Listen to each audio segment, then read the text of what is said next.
Every business starts with a problem. Without a problem, a business cannot exist. A problem requires action to solve it. A business relies on the basis that not every individual can solve every problem. The problem can be anything: the lack of a physical good, the need for advice or service. An 80-year-old lady has the problem of not being physically able anymore to carry the groceries up to her apartment.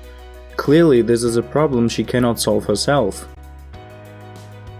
For a business to come into existence, it needs two things: an external individual who identifies the problem, and the individual with the problem to accept that they cannot solve the problem themselves and need to rely on someone else. Imagine Daniel, a young man who sees the old lady struggling to get her groceries up the stairs to the entrance of the building. He asks the lady if she needs help, which she gladly accepts. Daniel helps her up and the two start to talk. The old lady asks him what he's doing for a living, and he replies that he just finished school. After they arrive at the door, the old lady thanks Daniel for his help and he wishes her a nice day. Daniel, about to head back down, is stopped by a question. The old lady asks him if he could help her with her groceries twice a week. She would pay him $20 for shopping and carrying things. Daniel gladly accepts the opportunity. He now solves a problem that is worth paying for.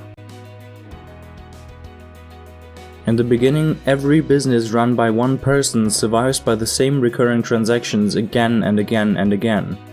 Every week Daniel buys groceries for the old lady, carries them to her, and then receives $20 in return. After a few months, the old lady approaches Daniel again.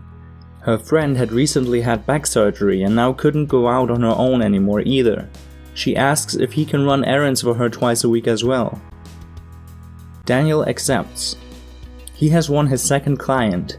His monthly earnings have now doubled from $160 to $320. The process continues like this for a few months. Daniel repeats the same transactions over and over again and makes himself a good reputation among the old lady's friend circle. He wins 2 more clients and his monthly earnings increase to $640.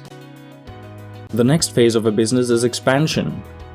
Daniel realizes that he can make this his full-time income and creates a monthly budget of $50 to put flyers into places where old people frequently visit. Through this, he can increase his customer base even further. He wins 4 new clients that increase his monthly earnings to $1,280 a month, enough for him to sustain a living. Throughout his neighborhood, he now helps different folks with their groceries. One day, an old man calls his number to inquire about his service.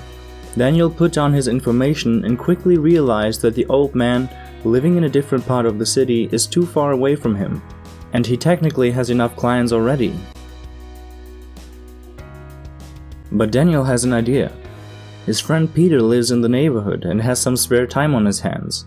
He asks Peter if he wants to take over the job for Daniel twice a week. He would get paid $100 a month, while Daniel still receives $160 as payment. Peter accepts and Daniel increases his monthly cash flow by $60. The expansion continues and people from 2 more neighborhoods need his service. Hiring a friend each time, Daniel now has 3 employees to which he delegates new jobs. His client base increases and so does his revenue.